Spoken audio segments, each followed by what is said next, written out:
the Carolina Reapers practice, just like we got done at Rivertown's practice.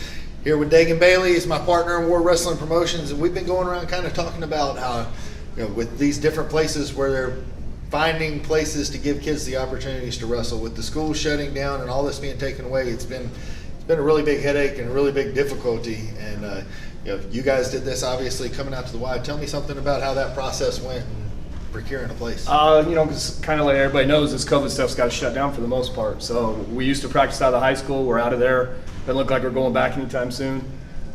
So we partnered with the YMCA here in Myrtle Beach. They've given us half the gym in there. It's been great to work with. We are seeing bigger numbers than normal, which is kind of impressive. I'm kind of shocked, to be honest, with the COVID thing. We are taking all of the extremes in there with the masks and the cleaning and the fogging of the air and all that. And that seems to be keeping people at peace about it. Do you think the higher numbers are because people are kind of getting a cabin fever about being locked in and having everything taken away? Yeah, I can tell you as far as my phone, it's been ringing since COVID started. So people, they don't want to stay home no more, especially wrestlers. They're competitors. They want to fight. You know what I mean? They want to get out here and do what they do. All the way from the little 4-year-olds to my 19-year-olds. They want to be in there doing what they do. They train for it, and they don't want to be told they can't do it, basically. I think I've seen that too.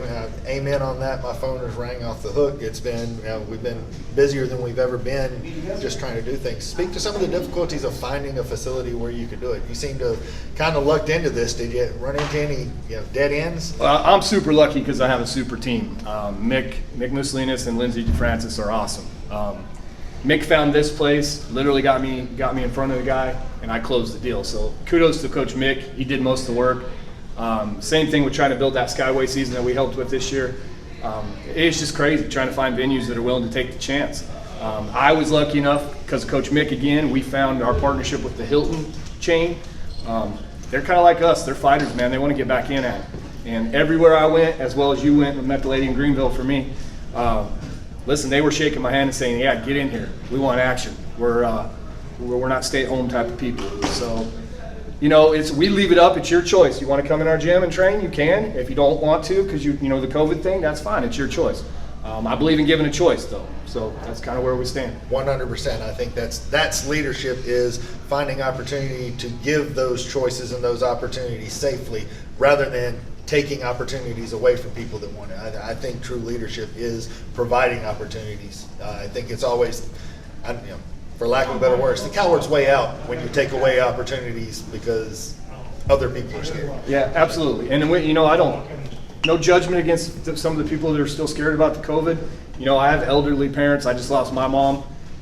Whether it was to that or not, I get it. It's a scary thing. I get it. That's why we have a choice. I tell everybody in there, obviously they're getting scanned at the door. They can't even come in before they're scanned.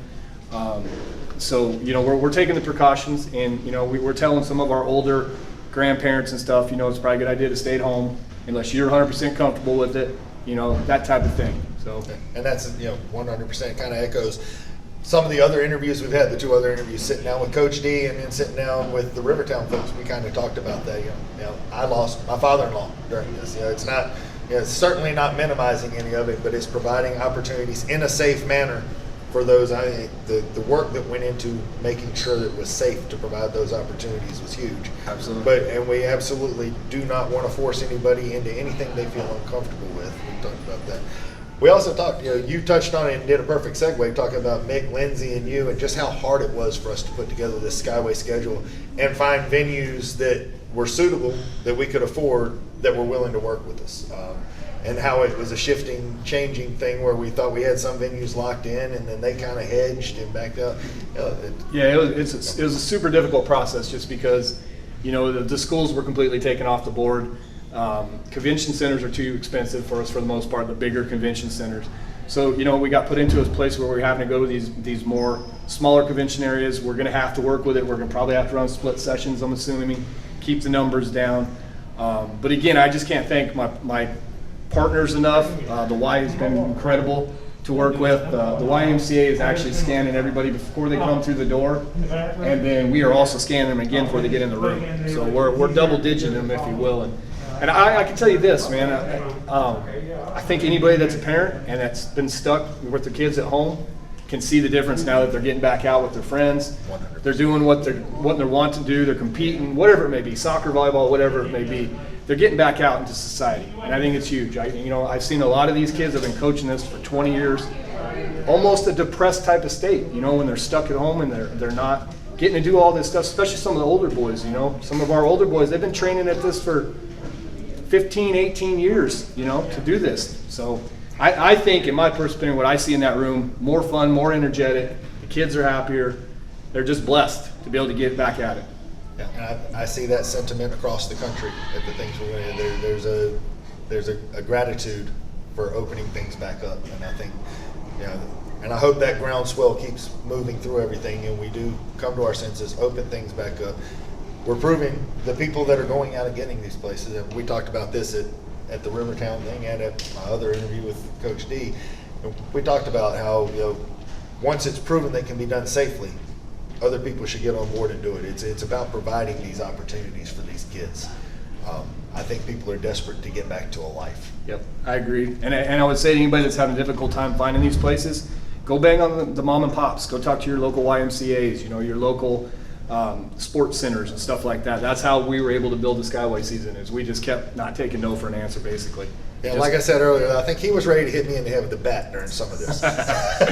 Hopefully it's done. I think we signed the last contracts. I'll be signing them tonight, or Michael will be signing them tonight. I think we're done. So I think we have a solid Skyway season put together. A couple little changes will probably happen toward the end, but other than that, what's out there is what's going to happen.